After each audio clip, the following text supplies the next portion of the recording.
The glass bowl that I'm about to make is going to take over 40 hours in the kiln. It will have been in 3 different times, and I'm going to show you step by step how it's made. Hi, I'm Priscilla, and I love glass.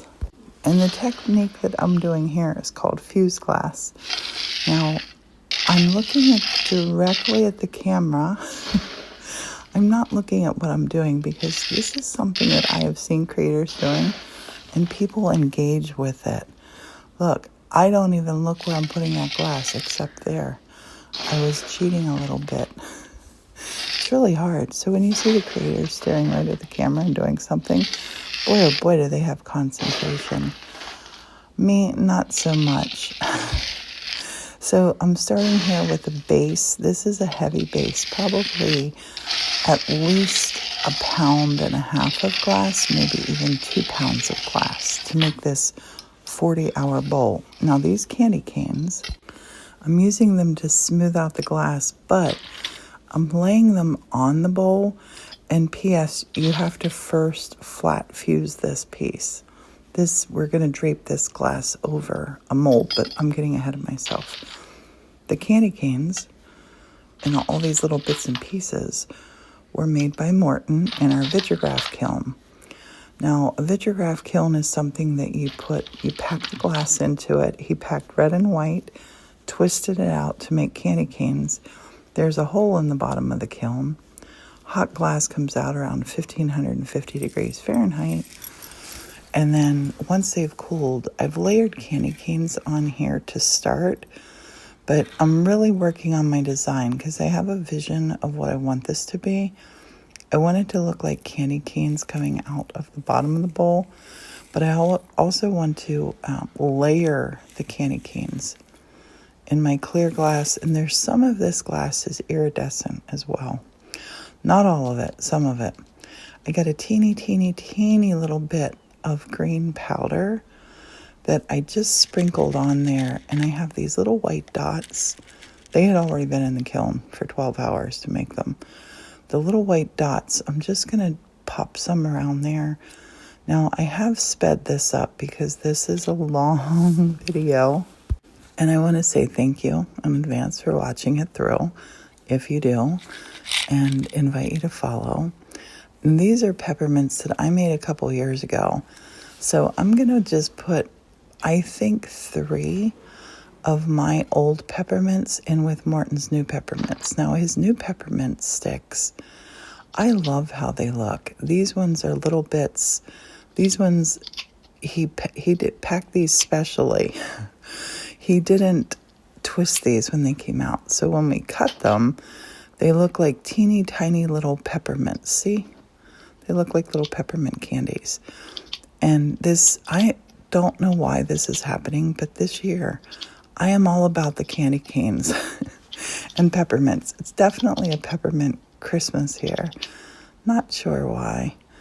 But the fun part comes after I get what I feel like is all my elements in. Then I can embed things deeper in the glass rather than just, Jackson Pollock and throwing it on there.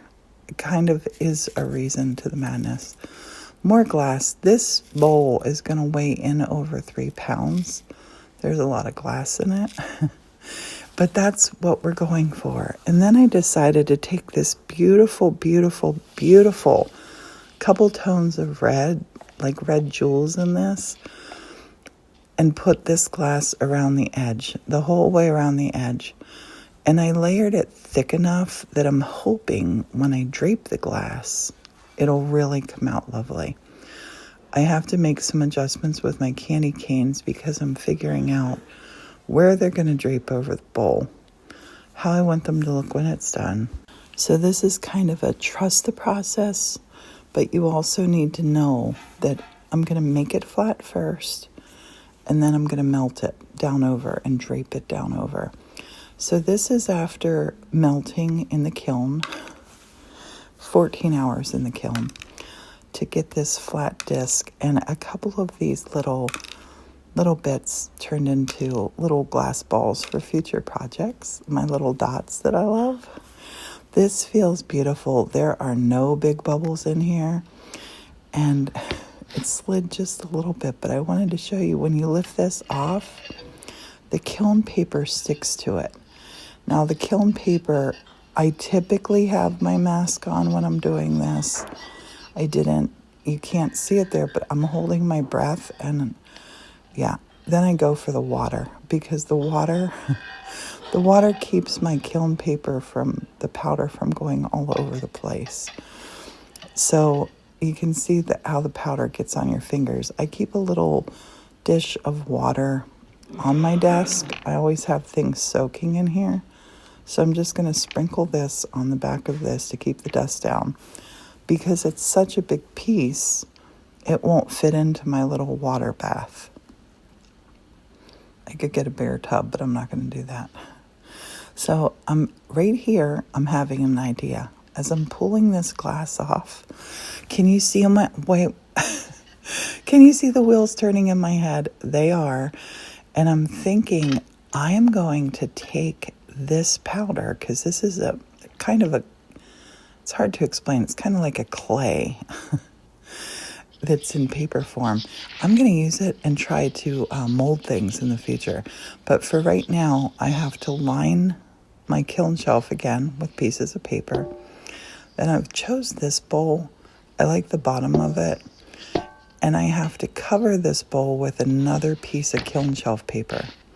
If you don't add the kiln shelf paper, when I put this glass in the kiln and it melts over it, it would just stick to that metal. There is spray that you can spray on it. I don't like to use the zip spray. I don't. It's an aerosol. I'm not happy with that. I like what happens when you use the kiln shelf paper. I think it actually helps that drape. But as I'm putting it in and sizing around the kiln where I want the fall to be of the glass, I noticed something, thankfully. And I noticed that my kiln is too short. I can't lower it anymore, so I got to go back to where I have all my molds and bowls and fun things like that, and get distracted by certain things that are in there that I forgot that I had, things that I want to make. Spoon rest. Oh my gosh, I need to make peppermint spoon rest. And I'll tell you different processes that I use for different things. I'll tell you as I go along with these cookie cutters. I fuse them in the kiln to make heart shapes and things. Couldn't get my door closed because my box wasn't back in, but I chose a new bowl. This one is going to fit and let me close the lid. Closing the lid is so important. This is my program for slumping. And if you slow it down, you can see just what schedule I use. I have it pre-programmed on my kiln. And this slump, I think it ended up taking 17 hours.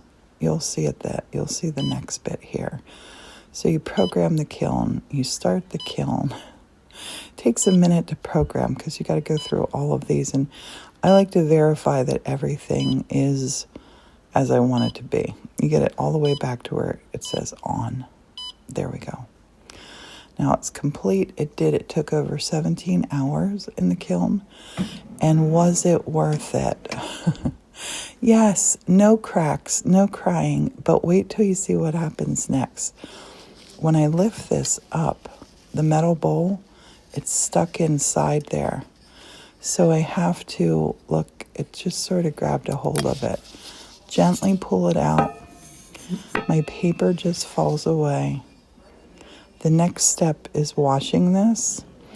And I do it in like a lukewarm water. And I am falling madly in love with this bowl. This bowl is, it's just incredible in the light, with the light coming through it. And I made the outside look frosty, clear on the inside looking, on purpose. That was by design that I did it this way. And I think it is absolutely the best candy dish I have ever made, or candy bowl. I would put peppermints in here. What would you put in this bowl? How'd you like it? It's our 40-hour bowl. 4-pounder. 0